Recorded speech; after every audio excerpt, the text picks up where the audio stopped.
બીજી વાત કે ઘણી વખત આપણી વચ્ચે સંપ છે ને એટલે આ ચિંતા આપણને નથી રહેતી. બાકી ઘણાની વચ્ચે જ્યારે સંપ નથી ને ત્યારે આવા કાર્યક્રમો થતા હોય ને કોઈ મંચ ઉપર આમંત્રણ અહીંયા કદાચ બાય મિસ્ટેક ભૂલમાંથી નહીં અપાયું હોય તો એને એમ થાય કે ઓહો હું તો ગામનો મોટો વ્યક્તિ છું, મારી પાસે સત્તા સંપત્તિ ઓળખાણ સામાજિક પ્રતિષ્ઠા મારું બધું છે, તેમ છતાં મને અહીં બેહાડ્યો છે. એટલે ઘણાને એવું થતું હોય કે હું મોટો, ઘણાને એમ થતું હોય હું મોટો, ઘણાને એમ થતું હોય હું મોટો. એક વખત આ 5 આંગળી બાંધી લે જો, હા સાંભળો, 5 આંગળી બાંધી અને બાંધવામાં એવું હતું 5માંથી મોટી કોણ? જો તમારે આંગળી ખબર કોણ મોટું છે? વચ્ચેની આંગળી મોટી છે. જેમાં અહીંયા આપણે જીતુભાઈ વાઘાણીને સરસ મજાનું કેબિનેટ મંત્રાલય આપ્યું, આપણે વચ્ચેથી મોટા છે, સારા કામ કરશે એટલા માટે. બધાને એવું હોય કે અમે મોટા, પણ કામ કરે ને એ મોટા હોય. અંગૂઠાએ એવું કીધું કે સાંભળો બધાય મારી વાત, હું મોટો છું એનું કારણ બધા સાંભળો, બેસી જાઓ બધા નીચે, પાછળથી બધા છોકરાઓ બેસી જાવ નીચે. અંગૂઠો એવું કહે છે, હું નથી કહેતી. હવે સાંભળો, અંગૂઠો મોટો છે એનું કારણ હું, કદાચ મારી કોઈ વાત યાદ ન રહે ને તો કઈ વાંધો નહીં, આ એક વાત લઈને જજો એટલે આપણને સમજાઈ જશે કે સાસુ સસરા નણંદ આપણા પતિ આપણી દેરાણી આપણી જેઠાણી બધાની વચ્ચે રહીએ છીએ ને, મેં તમને કહ્યું ને કે આપણે સાંભળવાનું છે, સ્વીકારવાનું છે, સમજવાનું છે, અને પછી આપણામાં એવું લાગે ને કે અહીંયા આપણી જાતને સુધારવાની તો સુધારવાની છે, તો અહીંયા મારે એમ લાગે કે વાળુકટનો ધક્કો છે ને એ વસૂલ છે. અંગૂઠો એવું કહે છે કે હું સૌથી મોટો, કારણ સાંભળો બધાય, સાંભળજો, અંગૂઠો એવું કહે છે હું સૌથી મોટો છું કારણ કે હું પુરુષ પ્રધાન છું.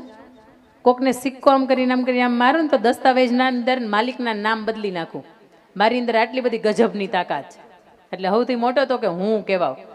સરસ મજાનો એ વાળુકડના આંગણે ભાઈબીજના દિવસે કાર્યક્રમ કર્યો છે ને કોક એમ કે ને કામ બહુ સારું કર્યું. એટલે અહીંની જે આયોજક સમિતિ છે ને એને મેં તમને કહ્યું એમ કે 1 કિલો વજન વધી જાય બીજે દિવસે ડાયરેક્ટ, કે આપણા કામની નોંધ કોક સરસ રીતે લીધી. હમણાં ભાઈએ વાત કરી હતી ને કે દીકરી જ્ઞાન સાધનાની પરીક્ષાની અંદર ગુજરાત રાજ્યની અંદર બીજા ક્રમે આવી અને ભૂપેન્દ્રભાઈ પટેલના હસ્તે સન્માનિત થયું. એટલે કેટલી ગર્વની વાત. તમારી મારે આ વચ્ચે આ જ્યારે વાત થઈ ને ત્યારે એક વખત રૂવાટી હતી ને એક વખત ઊભી થઈ ગઈ હતી, ધ્રુજારી આપણે ચડી ગઈ હતી કે નહીં આપણા સમાજની વાત છે.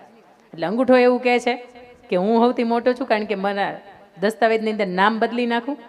હું મોટો છું કારણ કે હું કોકને એમ કહું ને કે હા તે કામ બહુ સરસ કર્યું, કોકને શેર લોહી ચડાવી દઉં. અને અહીંયા કોકને એમ કહું ને લ્યો કામ કર્યું ને આવું કર્યું, રાખો તો એસી હોલની અંદર રખાય, વ્યવસ્થા એની અંદર કરાય, અહીંયા કરાતી હશે. એટલે કોઈ વ્યક્તિ સારું કામ કર્યું હોય ને તેમ છતાંય તેને એમ થાય કે તો નહીં સારું કામ કર્યું હોય. અંગૂઠો એવું કહે છે કે હું કોકને શેર લોહી ચડાવી શકું ને કોકને ટાઈ ફીશ કરું તો કોકને હું છાનું મૂનું એક ખૂણામાં બેહાડી શકું. અંગૂઠો એવું કહે છે કે મારી પાસે આટલી બધી તાકાત છે. એટલે બાજુવાળી આંગળીએ તરત કીધું બંધ થા, ક્યાર ન બોલેશ મારી જેમ. બીજી આંગળી તરત એમ કીધું તું સાંભળ, માલિક બદલી શકે પણ 5 વર્ષે મતદાન આવે અને આપણે બધે મત દેવા જાય છે, હા કે ના? ન જતા હોય ને તો પાછા જાજો. પછી તમે એમ ન કહેતા કંઈ ખાડા પડી ગયા છે. તમે ઈચ્છતા હોય કે ખાડા બુરે ને એવો અહીંયા કોક આવે તો મત દેવા માટે જાજો. 5 વર્ષે મતદાન આવે અને હું તો દેશનો રાજા બદલી નાખું. સૌથી વધારે તાકાત તમારી અંદર છે. કે એક બેઠકની અંદર કદાચ ગમે એટલું કોક આગળ આવી ગયું હોય પણ કેન્દ્રની સત્તા હું ઈચ્છું એ પ્રમાણે થાય, કારણ કે મારી અંદર ગજબની તાકાત છે. ને 1 વોટની કિંમત કેટલી હોય હિસ્ટ્રી ખોલજો તમને દેખાશે. તમને એમ થાય કે મારે 1 વોટથી શું ફેર પડે? ઘણા બધાના જીવનની અંદર ફેર પડ્યા છે. બીજી આંગળી એવું કહે છે કે હું તો દેશનો માલિક, દેશનો રાજા હોય ને એને બદલી નાખું. એટલે સૌથી મોટી તો કે હું કહેવાઉં. બેયનું સાંભળ્યા? એટલે ત્રીજી તો મોટી જ હતી.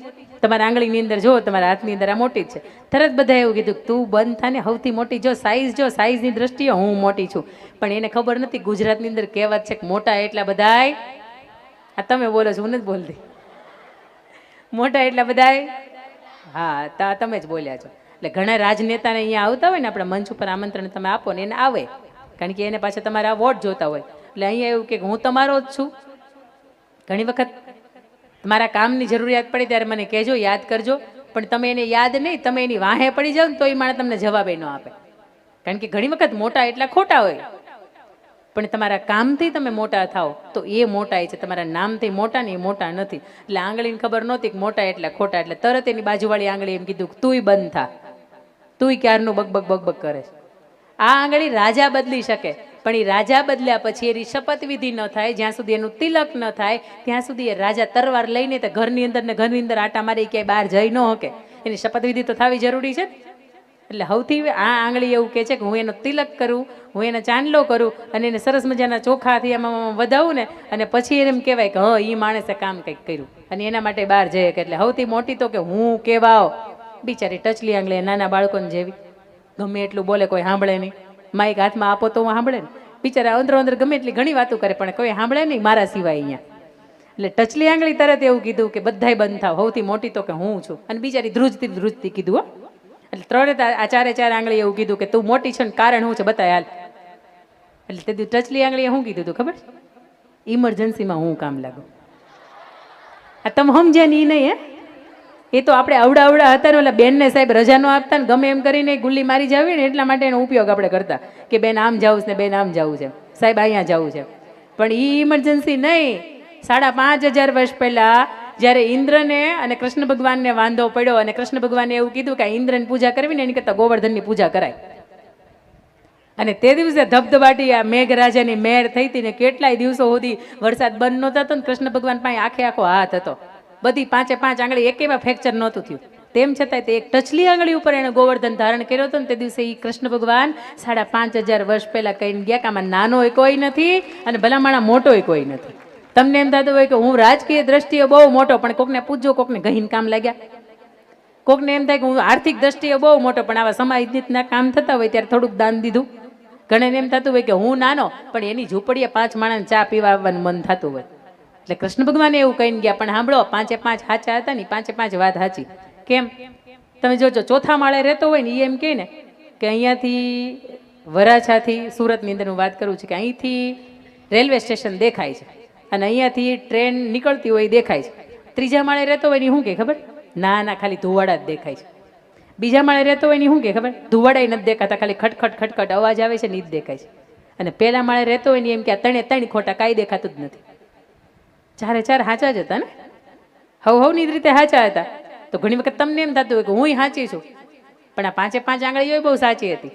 હવે તમે સમજો, જ્યારે ઝઘડો થાય ને બધાને એમ લાગતું હોય ને કે મારું બંબુડું સાચું, હું સાચી છું, હું કહું એ પ્રમાણે જ તે બધું સાચું છે.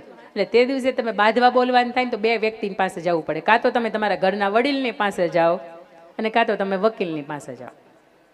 વકીલની પાસે જાઓ ને તો કેટલાયની જિંદગીની પાણી ફેરવી જાય, કેટલાયની પથારીઓ બદલી જાય.